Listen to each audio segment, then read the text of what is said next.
So if Greyhounds has sort of been your first love, I'm going to call it, throughout your life and career, your other love has been golf. And actually, you were a pretty good golfer. Yeah, I was a good golfer when I was younger. Still okay now, but the old back aches a little bit now, and a little bit of arthritis in the knees, and I'm getting old and getting a big belly. It's a bit harder.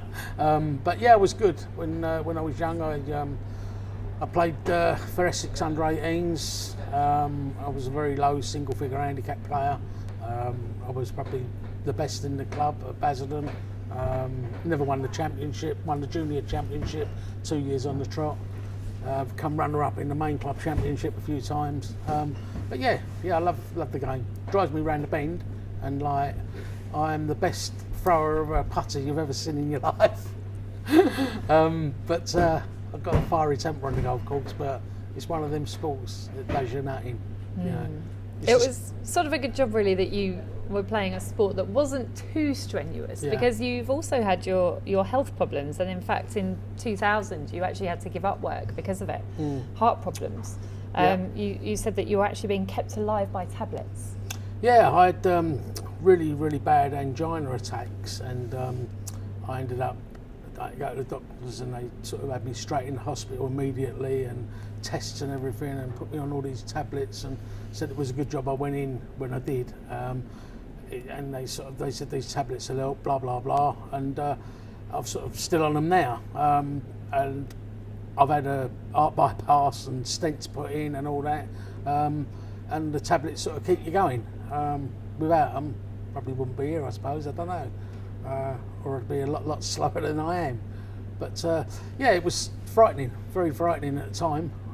Something you live with, though. And you were very young to go through that. Doctor's orders meant that you gave up your career in being involved in training greyhounds, and probably they weren't too impressed when you decided to apply for a bookmaker's licence then. No, he wasn't happy. He said it's too stressful, you can't be doing that.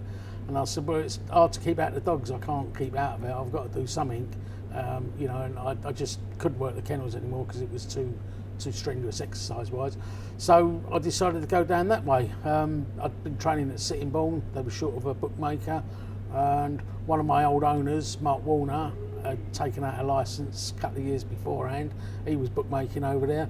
So I decided to take the plunge and go over there and try it. My dad backed it all up with money, because I didn't have a piece of piston, put the piston if you like. I didn't have a penny sort of to my name really, and he backs it all, and started over there. And I remember the first night was a Thursday night that I went there, Sittingbourne. It was just Thursday and Saturdays them days, and the whole night I took 1,500 quid. Like, and you sort of thought, wow, is that it? You know, you've got to try and win out of that and pay staff and all that. But it went on from there, and it got huge. And I mean huge. There were some nights where you took really big money at Sittingbourne. What kind of money are we talking? 50 grand. You know, you go there 10, 12 race meeting. On the charity nights or the derby nights, you take sort of 45, 50 grand. Sunday nights, like when we had the opens, like really kicking on, used to average going there taking 25 grand a night. Trouble is, I never used to win, because I like to sort of offer such value to people. It was so hard to win, and Sittingbourne, Central Park, is such a hard place to win, because like dogs get carried off wide and you think you've got them beat, and because it's such a lovely big gallop and big sweeping bends, they just come back in the race and they'll come and do you on the running, and it happened all the time. Very hard place to win at. You said you like giving punters value, but do you like taking them on as well? Do you see it as the battle between bookmaker and punter? Oh yeah, I used to lay some massive bets, you know. I mean, these days, the big punters, and they're just not about like they used to be in the old days. They used to call this old boy the bag man, and he loved marathon races. He'd only bet 8 Ben races, and he only bet odds on shots. But he'd come along and he was like, sort of, he looked like an old tramp, and he'd have a carrier bag for Sainsbury's carrier bag full of money, and he'd come along and he'd say 5,000 to 2 on, or a 10,000 to 4 on, and you'd think like, what? And he'd just get this bag, open this bag up and say, there you go boy, there you go. And like, he used to win invariably all the time, because it was very hard to beat marathon dogs around Sittingbourne, because they just get to run, and he'd only bet odds on marathons. And he used to go around everywhere, you know. You'd see him at Walthamstow, you'd see him at Romford, he'd turn up. But you know, I'd like to take them on. If you don't take them on, you can't win. That was my opinion. But I don't want to take them on at prices that was ripping them off. You know, I'm not one of these punters that want to bet sort of 140% and all that. I want to try and give a bit of value. So what sort of percentages were you betting to? When we went to Rye House a few times and it got a bit sort of airy between the bookmakers, I'd go 95, 98%. Bookmakers hated it, but you know, you couldn't lay a bet when I went to Rye House. But you know, I used to try and bet around like the 115 mark. I think 115 is on open races is very fair. 120s on gradies, 125s is fair. But when you start getting them, they want to bet sort of 140s and all that. It's just too much for me. I just think that you're thieving off people. So. When I got to know you, you had this puppet that was a bit of a sidekick for you. How important is a big personality for a bookmaker, do you think? Me personally, I think I've got quite a big personality. I'm loud and noisy and talk to anybody, and some people don't like it, some people do. I'm not vindictive to anybody, and I like to see everybody get on and do well in life, and I'm not a jealous person like that.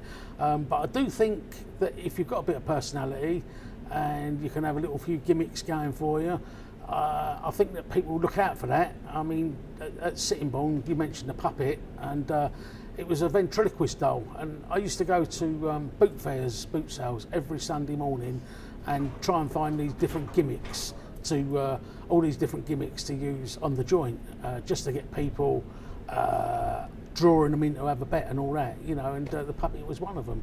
So it was actually quite a frightening puppet. Yeah, that's what people said. Oh, Roger. I don't know if they thought it was a puppet that was frightening or me. Eventually, your health problems caught up with you again at that time, and you had to give it all up to have surgery again on your heart. But is it a sport that you sort of crave when you're out of it? It sounds to me, from what you've told me, like every time you're out of it, you really miss it. It was. It's really weird. I think it's a sport that you can get out of, and if you stay out of it, it's very hard to get back into it again. I mean, it's mental, like, really, but because of the surgery and everything, and I was out of the game again, I started playing poker for a living. another stressful thing, but I'd done that for a few years and got a living playing around the casinos in Texas Hold'em, and you know, like, it was quite successful for a few years. But one night I got a call from Steve Simmons, who I work with at Rumford now, and he said, so and so's on holiday, can you come and do the front for me? And that was it. I was back in the game, and the poker went out the window, and I was back in the dogs again, you know, and started doing the odd nights here and there, and it got a bit more, and I went on to mainly punting from that, you know, working with the bookmakers, but punting, because I just found that, not being big-headed, but I just found that I had a very, very good opinion and could spot things, and started punting dogs. And you know, I've been doing it for a long, long while now, many years, and I'm not a big punter by any means. You know, Charlie. My massive bet is like sort of £100. You know, £200 would be my biggest. When I was bookmaking and I had a big float and everything, it'd be sort of like £1,000 and 500.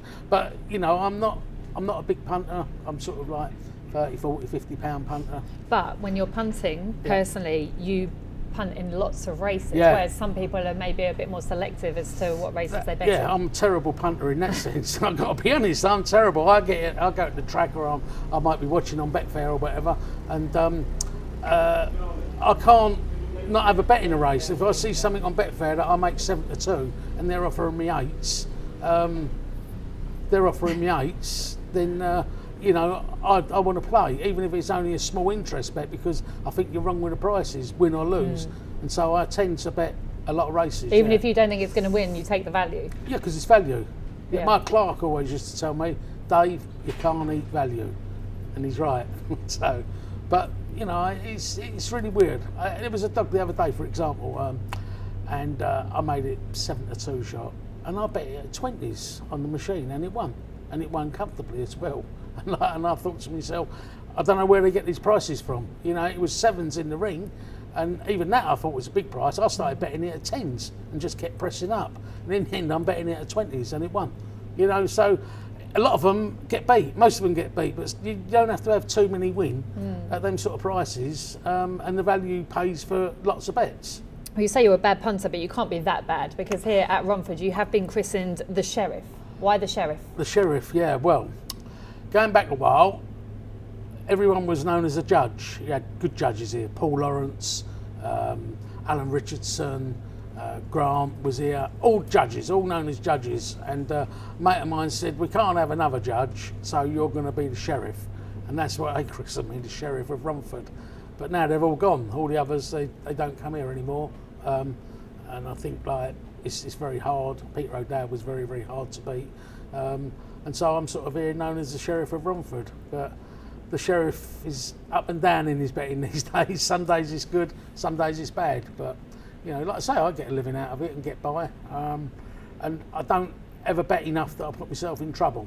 You know, it's bet to your means, if you like.